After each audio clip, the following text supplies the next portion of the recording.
Legend says that 5,000 years ago, a man named Shennong had a body made of glass. He could see exactly how every leaf, root, and berry he ate moved through his system. To save his people from disease, he wandered the mountains of China, tasting hundreds of plants a day to see which were life-giving and which were lethal. Whether he was a real king or a collective memory of ancient wisdom, Shennong represents the birth of herbalism, the moment humans stopped eating just for hunger and started eating for survival. The knowledge attributed to Shennong was eventually compiled into the Longjing. This wasn't just a list, it was the world's first drug classification system. He divided 365 medicines into 3 distinct grades based on how they affected the human lifespan. Superior, heavenly, non-toxic tonics meant for longevity and lightness of spirit, like ginseng and reishi mushrooms. You could take these forever.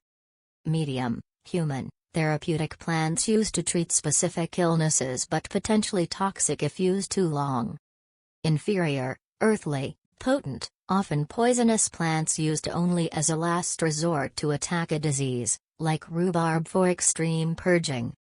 According to myth, Shennong's life was a constant cycle of poisoning and healing. One afternoon, while he was resting under a bush and boiling water, some leaves blew into his pot. He drank the infusion and found it cleared his head and washed the toxins from his stomach. He had discovered tea, Camellia sinensis.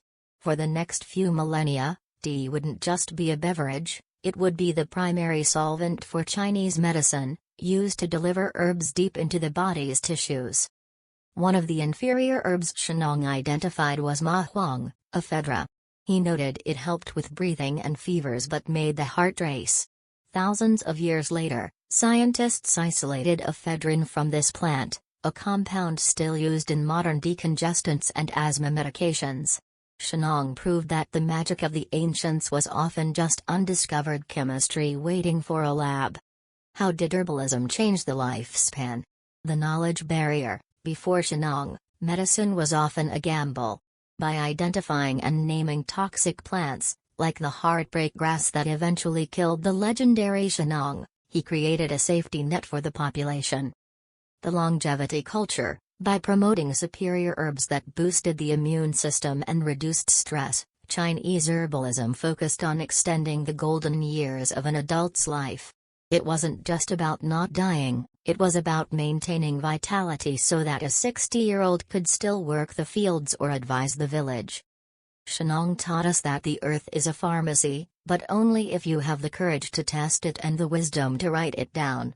He turned the wilderness into a hospital, one taste at a time.